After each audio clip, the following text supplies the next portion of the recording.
published a summary today of their recent interest rate decision. So let's bring in Jason Daw, head of North American rate strategy at RBC Capital Markets, to give us some more insight onto that. Thanks for coming in today. Thank you. Remind us, first of all, if you don't mind, or talk to me about March 12th and what data was available ahead of that interest rate announcement to the bank when it was making the decision. At the time it decided to cut, but what did they have in hand? Yeah, so they had the hard data, so the fundamental economic data was pretty good. And that was the challenging part for them leading up to that meeting, was what do they do? The fundamental data was good, then they had a bunch of survey data, and that survey data was weak. And we knew that tariff uncertainty was going to hurt consumer sentiment, it was going to hurt business sentiment, and they decided to err on the side of caution by delivering an insurance cut to try to mitigate those future downside risks, even though the current state of the economy was in pretty good shape. Okay, so they had some information, but I guess they were split at the time on how badly the tariff threats and what was already in place would affect the economy. And so they had to decide between them which way to go. Were you surprised that they decided to go the way of cutting instead of holding? No, they were at the top end of their neutral range and providing some insurance measures and providing a bridge until there's fiscal stimulus that maybe comes later on, did seem to be the prudent decision. The market was expecting a rate cut, so were we, and so was the broad consensus in investor community. So it did make sense for them to deliver a cut at the March meeting. We've seen a lot of fluctuations as a result of Washington announcements, and we're expecting one later today. Do you feel like we're deeper into uncertainty now, or maybe more used to the uncertainty now? How do you see it? The uncertainty level's high. I don't think that's going to go away. Obviously, as you mentioned, there's the potential for auto tariffs today, April 2nd, reciprocal tariffs.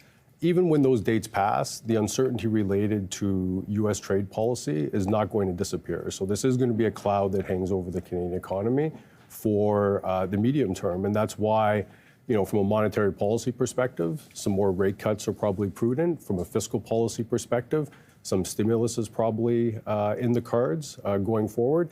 And we really need to look inward and strengthen our domestic economy and take care of what we can take care of and manage the external threats as they come along. Okay, so let's talk about a couple of things. Before the April announcement, you mentioned, of course, we have today. We have the April 2nd. We have some sort of reciprocal tariffs coming down. Again, unclear what that picture is going to look like, and unclear what fallout that brings in the immediate sort of aftermath.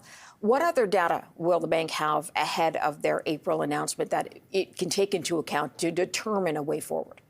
Yeah, so I think, the difficulty for the Bank of Canada is going to be that they're going to be faced with the exact same information set at the next meeting as they did at the most recent one. There's going to be some GDP data. There's going to be the labor market data at the beginning of the month. I think importantly for the Bank of Canada will be the full business outlook survey results that we get a week before the April meeting. But again, they're going to be faced with a similar conundrum. The fundamental data is probably okay, the hard data, but the soft data and the survey data is telling them that there is future downside risks. And in that type of setup, it's easy to see how they could ease into another possible rate cut as an insurance measure. Okay, so the goal for the bank is to keep any price hit from tariffs from turning into a longer-term inflation problem. Do you expect them to do that with several rate cuts this year, one rate cut sort of right after the tariff announcement? What are you looking for down the road? Yeah, so the difficult balancing act for the Bank of Canada is how do you weigh the downside risk to growth with the upside risk to inflation? And I think what the Bank of Canada is telling us is not necessarily related to the next meeting, but the magnitude of how much they can cut going forward. And I think that is fairly limited. The market's pricing almost 2 more rate cuts from here. That's our forecast.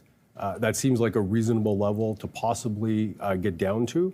But for them to be able to cut to below 2.25% or below 2% to something with a 1 handle, that's going to require a set of conditions that seem very unlikely. And those conditions would be large tariffs, a large growth hit, but no fiscal policy offset to that. And that seems like an unlikely set of possibilities going forward. So, the scope of how much they can lower rates going forward is a little bit limited at this point. Is that because we've heard Ottawa already say that it's going to support today, for example, the auto sector, Canadians in general, if the tariffs are long term? Is that what you are referring to? Well, I think there's two angles on that. One is the Bank of Canada's angle, that I think they believe that fiscal policy is probably a better tool to manage the fallout from tariffs rather than monetary policy. And second, yes, there will be fiscal stimulus, but also from the bank's perspective, they do need to guard against inflation risks and that price level change from tariffs feeding into future inflation. Okay, let's talk about the possibility of a recession. You see the country going that way, but how much of your calculus depends on April 2nd and what we see on that day? Yeah, I'm not sure that we're headed for a recession at this point. You know, at the end of the day, the economy's been strong the last 3 quarters. We're in a good place right now, and that's the message that the Bank of Canada had today also, that the current set of fundamentals is pretty good.